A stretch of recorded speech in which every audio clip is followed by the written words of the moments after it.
अरे सुनती हो, कहाँ हो तुम? एक खुशखबरी सुनानी है, जल्दी बाहर आओ ना। अरे आ रही हूँ। क्या हो गया? क्यों गला फाड़ रहे हो? अरे बात कुछ ऐसी है, मुझे काम मिल गया है। तो उसमें क्या हुआ? 10-15 दिन काम मिलता है और फिर महीने तक खाली बैठे रहते हो। घर तो मेरी वजह से चलता है, वरना रोज खाना का नसीब नहीं होता। हाँ, पर मुझे अब काम तो मिला है। 10 से 15 दिन का काम नहीं है, पूरे 3 महीने का काम है। इस बार मुद्राएं भी थोड़ी ज़्यादा मिलेगी। ऐसा कौन सा काम मिल गया जी, जो 3 महीने तक काम करना है? हमारे गांव में राम मंदिर है, पर बालाजी जी का मंदिर नहीं है, तो एक बहुत बड़ा मंदिर बनाया जा रहा है। बजरंगबली, अरे वाह, यह तो बहुत ही खुशी की बात है जी।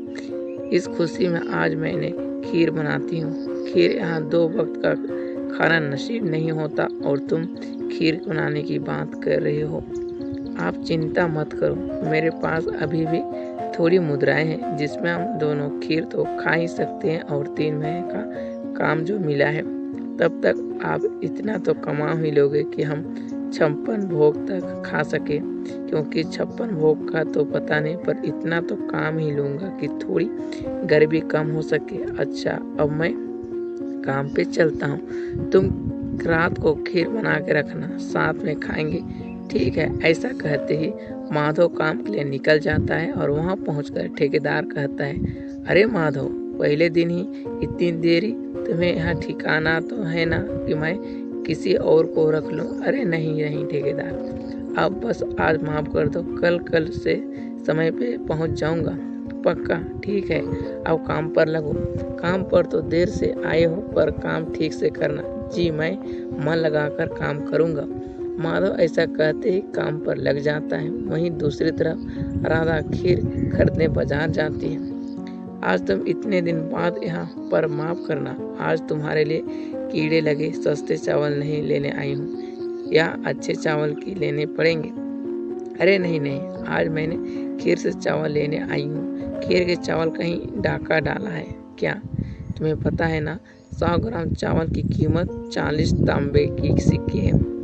जी मुझे पता है, इसलिए मैंने इतने दिनों से सिक्कों इकट्ठा किए हैं। आज मेरे पति को 3 महीने से काम मिला है। इसी खुशी में आप मुझे 50 ग्राम खीर के चावल दे दो। अरे ये लो 20 तांबे के सिक्के। अच्छा, तो यह बात है। अच्छा ठीक है, ये लो खीर के चावल। फिर राधा खीर के चावल लेकर अपने घर की ओर निकल जाती है। दूसरी तरफ बजरंगबली की मूर्ति आ जाती है। हाँ, यह मूर्ति लो और मेरे घर पर रख देना। एक बार मंदिर का काम पूरा हो जाए, फिर मूर्ति की पूजा करके मंदिर में स्थापित कर देंगे।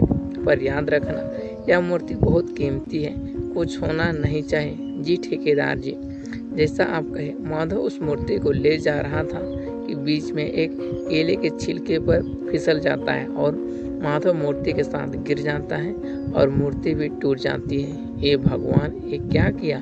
गधे, इतनी कीमती मूर्ति तूने तोड़ दी। मुझे अंदाजा भी है तूने क्या किया।